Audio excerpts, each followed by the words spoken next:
Yeah. And smooth as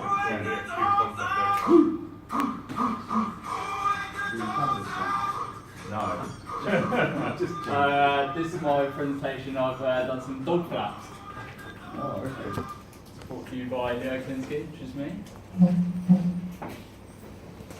I sort of have three sections to my project. That's the formulate, which is the sort of planning stage of it, the implement, which is the actual building stages, and then presenting, which is what I'm currently doing now.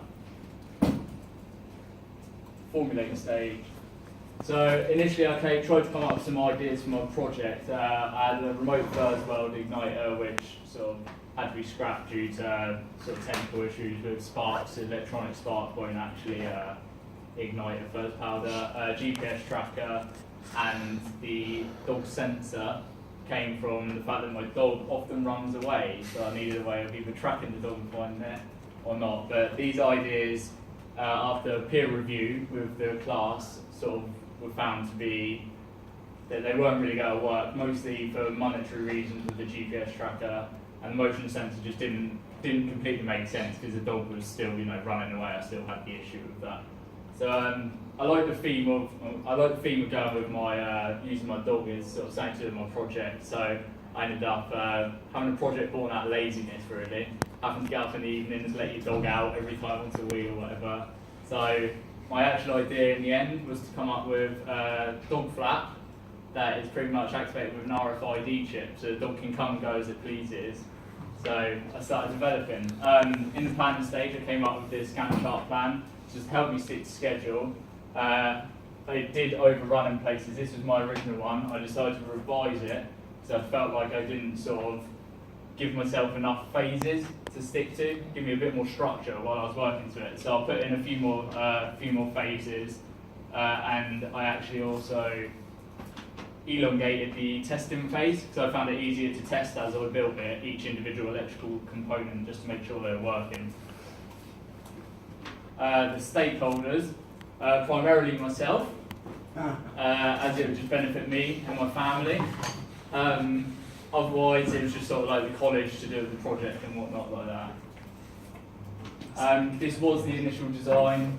You've got the hinges, antenna runs around the outside to pick up the RFID. The solenoids act as a locking to stop the flap from opening, and the magnets allow the Hall effect sensor to act as a switch on the solenoids. Implementation, I had a few issues as it went along. I had issues with the Hall effect sensor.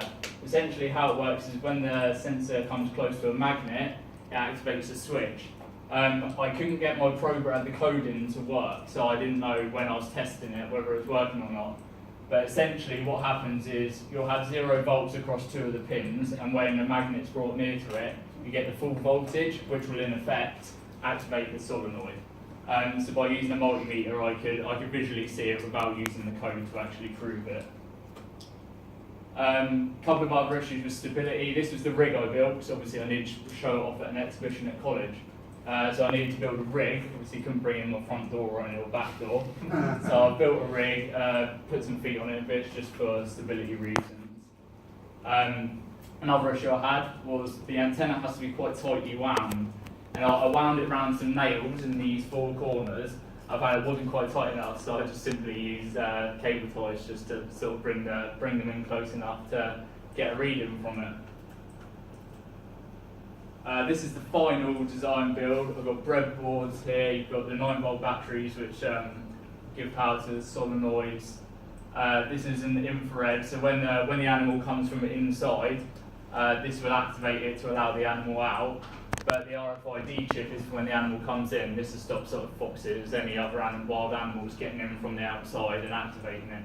So the dog has to have the RFID chip to actually get indoors, but anything from indoors can get outside. The evaluate stage.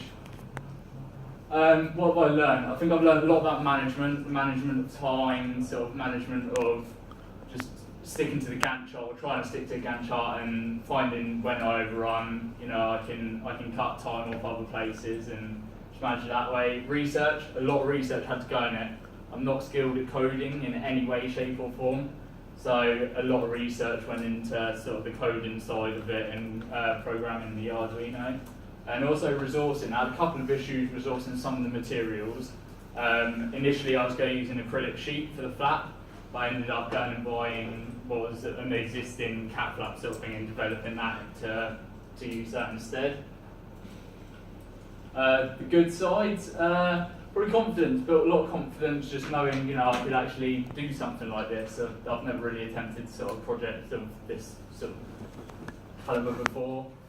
Skills, I've learned a little bit about coding, a little bit more than what I learned from college, that's for sure. I've learned strengths and weaknesses, to be fair. Sort of time management, I've learned it was a bit of a weakness, and now I've learned how to reel that in, so that's good. The bad, coding, as I've said, really not skilled at coding at all. So I had to seek help on that, to be fair. And I got there in the end with it, but I'm still having teething issues with the final code, so it's temperamental as it stands at the minute. What would I change?